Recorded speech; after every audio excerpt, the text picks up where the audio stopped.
All right, let's take it, you guys, to the Pac-12 now. Here's a look at all the players that just missed our top 10. We have Greg Gaines, Jalen Jelks, Marvel Tell, Jalen Thompson, and Julian Blackman. A lot of Jalen's and Julian's on there. The all-name conference for sure. Oh, yeah. Let's take it, you guys, now into our top 10. We've got Troy Dye, linebacker for Oregon. I think in general, these aren't going to be some of the most well-known names because the East Coast bias is indeed a thing. Troy Dye is one heck of a player, though. He's just a junior right now. Keep an eye on him. He's got good size, he's a good tackler, can get some sacks as well. I'm a big fan of Dye's ability as a player. Great player time. One of the ones I always am a fan as I watch a game. If I don't know a ton about the teams, the players, who's jumping off the screen, who I see in on every tackle, making plays, seemingly have a high motor. Dye's one of them. I didn't get to watch a ton of Oregon games this past year, one or two. Dye was the guy that popped off the screen for me, so we expect a big year out of him. All right, taking it now to number 9 on our list, we got Nate Herbig, offensive lineman for Stanford. Fitting name for a lineman. Herbig. He is a big boy. Big boy, 6'4", 350 pounds. Yeah, first team all Pac-12 last year, 2-year starter, so he's going to have a chance to come back. He's going to be a 4-year starter at Stanford, right? Started as a freshman, started as a sophomore, now come back as a junior.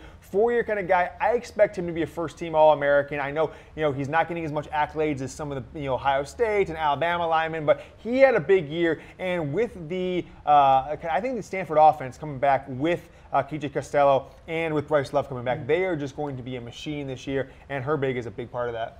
All right, let's take it now to number 8 on our list. We've got Taylor Rapp, safety for the Washington Huskies. Huskies lost a couple of notable corners a few years ago and guys like Kevin King, but Rapp is back, and he is a very talented player. The sacks and interceptions aren't great, but he's a safety. That's not really his main role. He is a very talented player. Not the biggest guy, but you'll see Rapp on Sundays. Solid hip-hop artist, I've been told, too. Nice joke.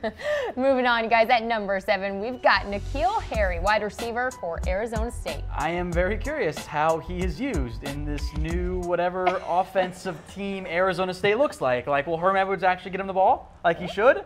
I don't trust Herm Edwards. Tom, I just can't wait to watch Arizona State as a program over the next probably just year. That's all I can imagine. Herm Edwards, like 2 years. I mean, he's already failed the press conference when he didn't realize the school was called the Devils, and he thought some devil worshiper was in the press conference. And now he's got N'Keal Harry coming back, who is a beast of a man, 6'4", All Pac-12 last year. If he can repeat those stats, he's going to have All Pac-12 year again, maybe All American. But I just don't see Herm Edwards coming into college with any clue what to do. He's supposed to keep most of his staff. All those guys are kind of bailing ship already, so we'll see what comes of this team in 2018 and beyond. Coming in at number 6 on our list, you guys, we've got Myles Gaskin, running back for Washington, second team All Pac-12 in 2017. I thought he was going to go pro. He ended up decided to come back to Washington for one more year. He'll be a senior. That's a big boost for the Huskies.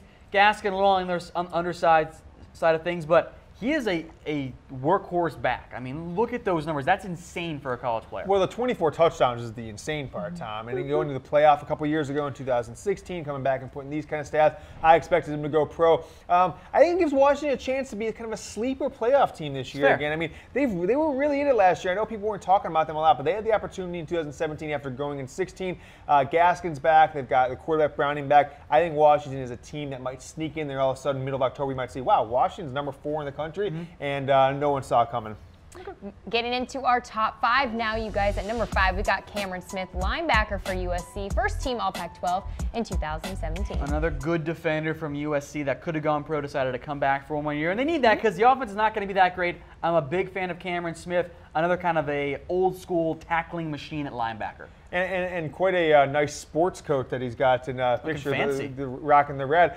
Big guy time. You don't see linebackers 6'5" all the time. Usually they push them up to defensive end if they're that big. But he is quite nimble on his feet for 6'5", 250. Kind of reminds me like an NBA power forward. It's a little short. I think he's a guy who could also play on the other side of the ball. I wouldn't be surprised at some point if he got a snap or two on the offensive side, just based on his size and the freak athletic ability I've seen from him. I know they haven't really done that, but could he get in there as tight end or a fullback? Maybe, you never know. I'm not really talking about Mike Vrabel role. Absolutely. All he does is catch touchdown passes, Vrabel, now with the Tennessee Titans.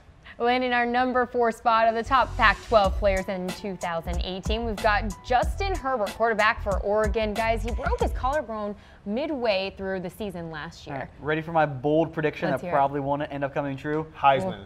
He finishes highest in the Heisman among Pac-12 players. Is what I was going to say. Yeah, I think that's probably fair. I think there's a couple players coming up here, most notably that's why it's bold prediction. A Stanford one that I think will give that very bold prediction now that I really think about it. But there's a quarterback in his own division that I think will give him a run for the money, one Jake Browning. It's all about system, Tom. I know Mario Cristobal was his offensive coordinator, and we have seen this in the past with Oregon where they have an underclassman quarterback kind of coming back under a new coach. One, just a few years ago with Chip Kelly leaving out of the pro, they brought him back, Heisman Trophy winner. We all know who I'm talking about there. Justin Herbert has the same opportunity in Oregon. And Tom, he had a phenomenal year. Huge guy. I mean, 6'6", 225, and his ability to move, his ability to throw the ball. I mean, he's got a pro future, if you ask me. He can add more weight to his frame as well. And I am a big fan of Justin Herbert. If he has a good year, he's going to be in the mix for number one overall pick of the draft. Project those stats out over a full season. It's really good. Yeah. Keeping it rolling here, guys. Coming in at number 3, we've got Jake Browning, quarterback for Washington. I mean, a phenomenal year in 2016, a Heisman Trophy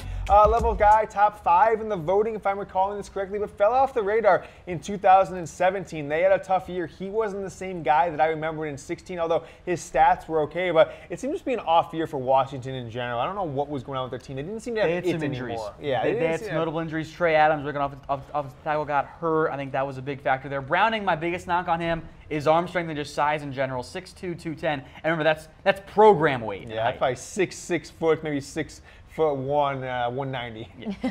Coming in at number 2, you guys, we got Khalil Tate, quarterback for Arizona, now under a new coach at Kevin Sumlin. Is there a more fun player to watch in college football? Well, so our 1 and 2 in the Pac-12 are now our 1 and 2 in the Heisman, the one we released last week after Khalil Tate got a new head coach and Kevin Sumlin after our number 1 player decided to come back from the NFL. I just can't wait to watch this guy. No one got a chance to watch him. They were playing those 9 o'clock West Coast games. I can't wait to see him under the same system that won Johnny Manziel a Heisman Trophy in 2012. Guys, Kevin Sumlin's coming in there. The best fit coach and player, best fit you can imagine in 2017-18 in college football. Taking it now to the number 1 spot in the top Pac-12 players for 2018, guys. We've got Bryce Love, running back for Stanford. Like, duh, right? Like who else is going to be number 1 other than Bryce Love, who is really as close as I think you can come to the consensus early Heisman favorite, even though Stanford's rule is he's not allowed to win. I am so glad he came back. I just didn't think people got enough. I got to appreciate him. He is basically Barry Sanders. He wears Barry Sanders' number. He kind of looks like him, same kind of uniform Barry wore in college at Oklahoma State. If he can stay healthy and not miss games, and he gets the snaps and gets into the passing game time, we've talked about he didn't get enough in the passing game this year. He could have Christian McCaffrey 2 years ago numbers, just absurd, best of all time numbers. And if he does that and doesn't win the Heisman, I am just calling for an investigation at this point. If he puts up 2,000 yards rushing, 400, 500, 600 yards receiving, and then gets into the special teams games, he's got to win the Heisman. There's no question about it. You know, I think you mentioned a good point in the passing game, and I've talked to a lot of people around the NFL, and they're like, yeah, Bryce Love should have gone pro. He had nothing left to prove. I'm like, what are you talking about? Like, Bryce Love didn't show really anything in the passing game. By coming back, he has a chance to, I think, actually improve his NFL draft stock. I don't think Love would have gone that high had he gone pro this year. I really don't think that. So it was a good decision for him I do think it was a good decision. Plus, maybe he can finally get Stanford a Heisman Trophy. Yeah, there you go. And you've got KJ Costello coming back, which I can't underestimate how that's going to help Love be able to keep the defense off his back. Costello can throw the ball like nobody. He's going to be an all Pac-12 level player this year. So that's our Pac-12 list. It's going to be awesome. Very top heavy. Herbert, yes. Tate, and Love. Those are the name players. All right, you guys, let's go ahead and recap that top Pac-12 players for 2018 list. At number 10, we've got Troy Dye, followed by Nate Herbig, Taylor Rapp, N'Keal Harry, Myles Gaskin coming in at number 6. Into our top 5, we got Cameron Smith, Justin Herbert, Jake Browning, Khalil Tate, and at number 1, we've got Bryce Love. And there's just a quick look at all those players that just missed the top 10 list.